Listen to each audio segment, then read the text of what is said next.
আসসালামু আলাইকুম। আজকে আমরা জানবো বাংলা ও বাঙালির ইতিহাস প্রায় ২৫০০ বছরেরও বেশি সময় ধরে বিস্তৃত। এই ইতিহাসে রয়েছে প্রাচীন সভ্যতা, বিভিন্ন রাজবংশের শাসন, ধর্মীয় ও সাংস্কৃতিক পরিবর্তন, বিদেশি শাসন, ভাষা আন্দোলন এবং স্বাধীনতা সংগ্রাম। শুরুতে আমরা যদি প্রাচীন বাংলার কথা বলি, যা খ্রিস্টপূর্ব ৬ষ্ঠ শতাব্দী থেকে। প্রাচীন বাংলার নাম একসময় ছিল বঙ্গ, গৌড়, পুন্ড্র, সমতট, রাঢ় ও হরিকেল নামে সমধিক পরিচিত ছিল। এগুলো ছিল পৃথক জনপদ। তবে পুন্ড্র অঞ্চলের রাজধানী ছিল মহাস্থানগড়, যা বাংলার প্রাচীনতম নগরগুলোর একটি, যেটা বগুড়ার কাছে এখন অবস্থিত।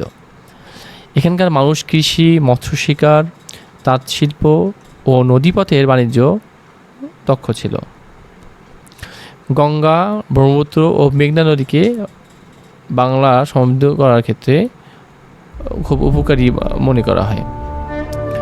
এরপরে রয়েছে গুপ্ত, পাল ও সেনযুগ, ৪র্থ থেকে ১২শ শতাব্দী। পাল সাম্রাজ্য ছিল ৭৫০ খ্রিস্টাব্দ থেকে ১১৬১ খ্রিস্টাব্দ পর্যন্ত। গোপাল পাল রাজবংশ প্রতিষ্ঠা করেন। পাল যুগের বৈশিষ্ট্য ছিল এরূপ যে বৌদ্ধ ধর্মের বিকাশ ঘটে এই সময়টিতে। শিক্ষা ও সংস্কৃতির স্বর্ণযুগ ছিল এটি। এরপর সোমপুর মহাবিহার ছিল বিশ্বের অন্যতম বৃহৎ বৌদ্ধ শিক্ষা কেন্দ্র। তিব্বত, চীন ও দক্ষিণ পূর্ব এশিয়ার সঙ্গে সাংস্কৃতিক যোগাযোগ গড়ে ওঠে। তারপর সেন রাজবংশ। পালদের পর সেন রাজারা ক্ষমতায় আসেন। হিন্দু ধর্মের প্রসার ঘটে এই সময়টিতে। সংস্কৃত ভাষা ও সাহিত্যের বিকাশ হয়। সমাজে বর্ণ ব্যবস্থা আরও শক্তিশালী হয়, তাই হিন্দু ধর্মের যে বর্ণ ব্যবস্থা। এরপর মুসলিম শাসনের সূচনা ঘটে ১২০৪ সালের দিকে এবং সেটি ১৫৭৬ পর্যন্ত আগাতে থাকে। ১২০৪ সালে মোহাম্মদ বখতিয়ার খিলজি বাংলায় মুসলিম শাসনের সূচনা করেন। পরবর্তী সময়ে স্বাধীন বাংলা সুলতানদের অধীনে চলে যায়। বাংলা ভাষা ও সাহিত্যে সমৃদ্ধ হয়। মসজিদ, মাদ্রাসা ও নগর গড়ে ওঠে। কৃষি ও আন্তর্জাতিক বাণিজ্যের প্রসার ঘটে। হিন্দু ও মুসলিম সংস্কৃতির মিলনে একটি স্বতন্ত্র বাংলা সংস্কৃতি গড়ে ওঠে।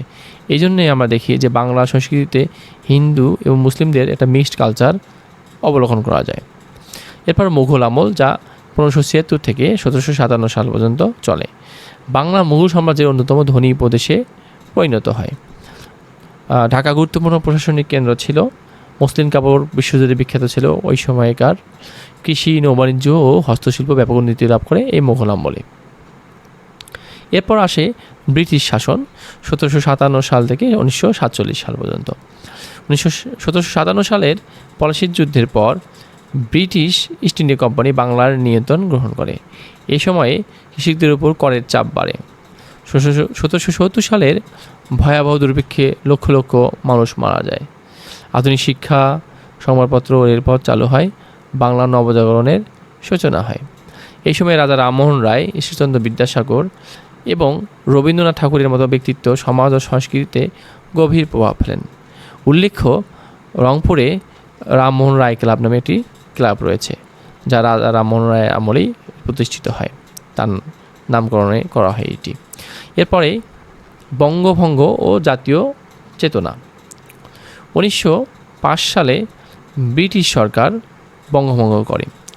এটি বঙ্গের যে শাসন কার্য এটি ভালোভাবে পরিচালনা করার জন্য করেছিল, যদি বা এই বঙ্গভঙ্গ রোধ করার জন্যই গান লিখেছিলেন রবীন্দ্রনাথ ঠাকুর, আমার সোনার বাংলা আমি তোমায় ভালোবাসি। কিন্তু বাস্তবতা হচ্ছে বঙ্গকে শাসন করার জন্য এবং দুই বঙ্গের উন্নতি, ডেভেলপমেন্টটা সমবায় করার জন্যই কিন্তু এটি ব্রিটিশরা করেছিল। তীব্র আন্দোলনের ফলে ১৯১১ সালে বঙ্গভঙ্গ রদ হয়। অর্থাৎ এখানে বঙ্গভঙ্গ যখন হয় তখন তীব্র একটা আন্দোলন গড়ে উঠেছিল। পরবর্তীতে তীব্র আন্দোলনের ফলে বাধ্য হয় ব্রিটিশ সরকার ১৯১১ সালে বঙ্গভঙ্গ রদ করতে।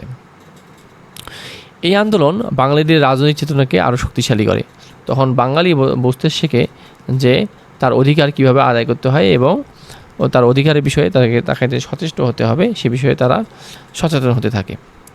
তারপরে আসে পাকিস্তান আমল, যা ১৯৪৭ সাল থেকে ১৯৭১ সাল পর্যন্ত চলে। ১৯৪৭ সালে ভারত বিভাগের পর পূর্ব বাংলা পূর্ব পাকিস্তান হয়।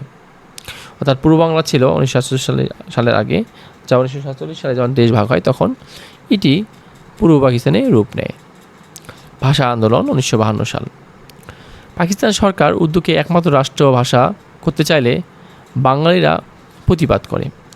এই প্রতিবাদের ফলস্বরূপ 21 ফেব্রুয়ারি 1952 সালে বরকত, সালাম, রফিক, জব্বার সহ অনেকেই শহীদ হন। এর ফলে বাংলা রাষ্ট্রভাষার স্বীকৃতি পায়। আজ 21 ফেব্রুয়ারি যে আমরা পালন করছি, এটি আন্তর্জাতিক মাতৃভাষা দিবস হিসেবে পালিত হয়, যার সূত্রপাত ঘটে 1952 সালের 21 ফেব্রুয়ারিতে কয়েকজন তাজা যুবক ছাত্র প্রাণ দেওয়ার ফলশ্রুতিতে।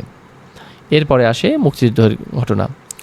মুক্তিযুদ্ধ স্বাধীন বাংলাদেশে 1970 সালের নির্বাচন ঘটে, যা শেখ মুজিবুরের নেতৃত্বাধীন দল সংখ্যাগরিষ্ঠতা অর্জন করে, যেখানে বাঙালিরা মনে করেছিল যে তাদের শোষণ ও বঞ্চনার অবসান ঘটবে। 1971 সালে 26 মার্চের আগে যখন শেখ মুজিবুর রহমানকে পাকিস্তান বাহিনী ধরে নিয়ে যায়, তখন বাঙালি জাতি মূলত কান্ডারিবিহীন হয়ে পড়ে। সেই সময়ে কান্ডারি হাতে নিয়ে সামনে এগিয়ে যায় শহীদ রাষ্ট্রপতি জিয়াউর রহমান, যিনি 25 মার্চ কালো রাত্রে, অর্থাৎ 25 মার্চ দিবাগত রাতে, অর্থাৎ 26 মার্চ পড়ে যায়, মানে রাত 12টার পরেই তো তারিখ পাল্টিয়ে যায়। সেই সময়টিতে 25 মার্চ দিবাগত রাত্রে, অর্থাৎ 26 মার্চে স্বাধীনতার ঘোষণা দেয় কালুরঘাট থেকে মহান রাষ্ট্রপতি, শহীদ রাষ্ট্রপতি জিয়াউর রহমান। এর পরবর্তীতে 9 মাসের রক্তক্ষয়ী যুদ্ধ ঘটে এবং বাঙালিরা জীবন দেয়।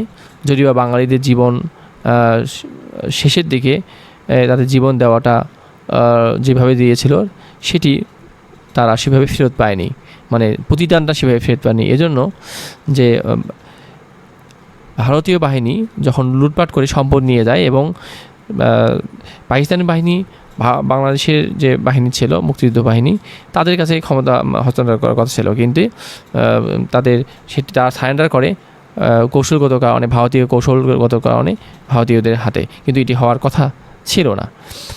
যার পরবর্তীতে বাংলাদেশে অনেক শোষণ বঞ্চনা, এক হাত থেকে পূর্ব পাকিস্তান মানে পশ্চিম পাকিস্তানের কাছ থেকে আমরা আরেকটা বলয়ে ঢুকে পড়ি, যেখানে আমরা আমাদের অধিকার পাওয়ার বদলে উল্টা তাদের কাছ থেকে আমরা শোষিত হই।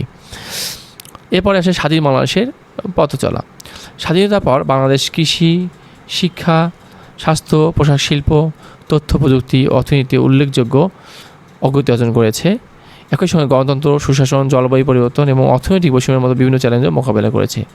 এবং শেষ 2024 সালের 5ই আগস্ট ফ্যাসিজমকে প্রতিহত করে বাংলাদেশ একটি নতুন অধ্যায়ের সূচনা করে এবং বাঙালি ও বাঙালির সন্তানেরা আবারও প্রমাণ করা শুরু করে যে শোষণ বঞ্চনার অবসান একসময় সময়ের পালাক্রমে ঘটবেই। সময় মানুষকে সামনের দিকে এগিয়ে নিয়ে যায় এবং যত শোষণ বঞ্চনায় করানো হোক না কেন, সেটি একসময় আর ঢোবে টেকে না। এবং একটা পর্যায়ে বাঙালিরা সংস্কৃতি, খেলাধুলা থেকে শুরু করে এই বাঙালি জনপদ আরও এগিয়ে যেতে থাকে এবং এই পথে বাংলাদেশ এখন এগিয়ে যাচ্ছে।